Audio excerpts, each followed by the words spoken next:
Hi, I'm Christian, co-founder and CEO of Candis. And as Marco said, we're not in the business of selling sweets or chocolate or tea accessories or so, what I was asking around the conference. We are really building a financial operating system for medium mid-market companies that have more than 50, 100 employees, up to 2,500 employees. So not the small businesses, not the enterprise businesses, but medium and mid-market.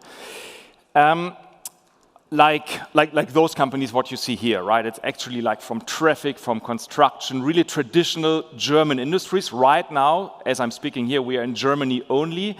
We have built the business, the product that you see here in late 2022. And what is really fascinating about that chart here is what you see on the left side of the chart. That is our monthly users, right, that are using the product, and that is more than 70,000 in more than 1,000 companies that we are serving, and that is a lot for a financial operating system, right? Financial software is typically used by the finance department. Think of SAP or of Datev or so. We are really used by everybody in the company who is somehow involved in financial processes like approving invoices, paying invoices, chatting on invoices. We're an experienced team, very diverse team. We know how to build digital products. We have not all, part of us has rocket experience, so somehow we have worked with or for Oliver Samba. Part of us has worked in the accounting space, right? So one of us, our head of product, Lars, was an accountant before in his former life, then turned product manager at one point in time and now leads product with us. We are backed by really great investors like Point9. Christoph Jans is invested with his fund, Speed Invest, in the seed stage. And right now, the latest round was led by Lightspeed from the US. We have Viola on the board from Israel, which is the largest fund in Israel. And the problem that we are tackling, so if you look at companies, right, if you look at the marketing department, there's a lot of automation. If you look at the sales department, there's a lot of automation. But if you look at financial departments and financial processes, it's very manual processes. There's always somebody who needs to log into some account, download invoices. There's people who capture data from invoices, although they have OCR, right? There's people who create approval flows of invoices. There's people who create payment lists. There's people who initiate payments. There's people who book the invoices. We call it the triangle of disaster, right? People use Excel, email, and signature folders in order to get those core processes done, although there is an SAP or a Datev system in place. And it just takes 12 days from an invoice that is retrieved from a company until it is finally booked. It costs 10 euros per invoice because so many people deal with invoices, right? It goes through so many hands, and you have error rates in the process. Error rates are you pay an invoice twice, or you miss a cash discount like a sconto, or you get a reminder fees, right? That is all that's the current world. We automate that with AI, right? So our software automatically collects financial documents from various sources. That can be contracts, invoices. We capture the data with the highest accuracy basically in the market. And we create approval flows. So Candis tells you from the 1,000 invoices that I found on the system, here's 100 that need attention right now. There's 10 that you need to pay within the next 7 days, so you can get a cash discount. So what we do is basically our ROIs, we bring down processing times, processing cost, and error rates. This is why companies right now buy us, and that is why our biggest customer pays a 6-digit amount per year. What we are building is a financial operating system. That means, or what do I mean by that? That is a system that automatically collects various financial documents, like contracts, extracts the most important information, condenses it, matches it with invoices, creates payments out of that. And what are we doing, right? So we are sitting at the heart of a company's financials, right? So we know basically a lot from those companies, and we generate we take this data and generate insights that companies can use for controlling purposes and becoming more efficient. And at one point in time, they give the data to an SAP, they give the data to an accounting system.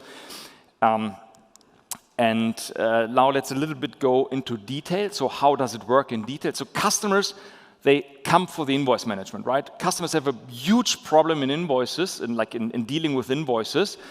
And once they have the invoices and can see how beautiful it works, right? How seamless it works, they want to upload other documents. So they want to see to that invoice what kind of supplier contracts are matching to that, what kind of good receipts notes are matching to that invoice. Want to see the corresponding purchase order, and they are willing to pay, like SaaS revenues for that, right? Our biggest source of revenues is SaaS revenues right now. We are doing more than 10 million of ARR there, growing 2x year over year. And one really interesting fact is that they are uploading 8 billion worth of accounts payable invoices quarter over quarter, right? That is 8 billion that they pay at one point in time. And this is a huge potential for us to monetize that, right? We introduced credit cards, so corporate cards, so that customers can pay their Facebook, their Google, their AWS, whatever, through our own corporate cards. We generate interchange out of that. And in the next year, we are growing more and more into payments, right? Offering bank accounts for customers, going to the invoice pre-financing space. So basically offering customers, look, you have an invoice of 10,000 euros now. We offer you to pay that in tranches. You have an invoice of 100,000 euros. We offer you to pay that in tranches. So basically growing more and more into the payment revenue space. Why do customers decide for us versus for competition? Our competition is typically like old school, like legacy platforms that were created like 20 years ago, which like when a customer comes to us, they think it's going to be like an implementation project, right, of 6 months or 9 months. You pay an external consultant, you have to do the staff training. And with us, it's actually ready to use within a day, right? Typically, a customer needs a week until everything is set up, until users are invited, and until they are ready to go. So fast setup, fast adoption, and fast speed. The other thing is, we are made for finance teams, right? Our software is really built so that accountants can do whatever they need to do on the platform. They can build accruals, deferrals, do the accounting stuff, but at the same time, it's super convenient for everybody else. And that explains the 70,000 users that I showed at the very first slide. On Monday, I was talking to one of our clients. She was a head of marketing, or is a head of marketing. She said, Christian, I just love this software, right? It's like Tinder for invoices. You have like, I get the invoices on my phone. I can swipe left or right. I can like accept the invoices, decline the invoice, and really, really easy to use compared to a financial product. The third advantage is that we are using AI, and the more data we process, the better our software, our system gets, right? So as I said, we have all the documents, we have all the invoices, users are invited, suppliers are invited, and we can like make connections between those data points, and that explains our low churn rates. We have churn rates of 0.3% in a month, gross churn, and that is basically for that reason. So once you are a Candis customer, and once you have your data into the system, then you typically don't churn. We are, as I said, like starting with Germany. Germany is a big market. From the 2.5 million companies that are in Germany, there's 240,000 that are right now in our target segment. That's a 7 billion obtainable market with our current solution. Next year, we are growing into Europe, because we're right now building integrations into SAP. Actually, that was launched this in December, so a week ago or so, into Sage and other ERP systems. And this is basically what we will do next year. So basically transforming from a German company into a European company. If you look the competitive landscape, right, if you want to build, this is broken now in PowerPoint.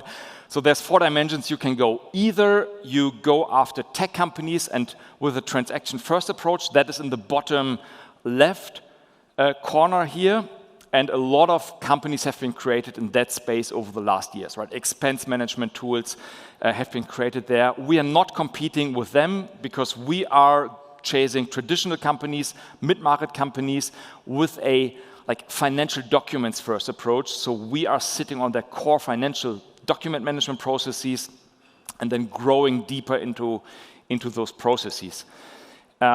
In a summary, to summarize that, we have started as an invoice approval system in 2020, like digital invoice approval, grew into invoice management with super low churn rates, have a super sticky product, and now are expanding more and more into document management by building ERP integrations, building purchase order handling, becoming a financial document repository, and then leveraging the invoice volume that is uploaded to the system by monetizing it through corporate cards, generating interchange, offering like bank accounts, white label bank accounts, generating interest fees, and offering credit products, and then taking the company international.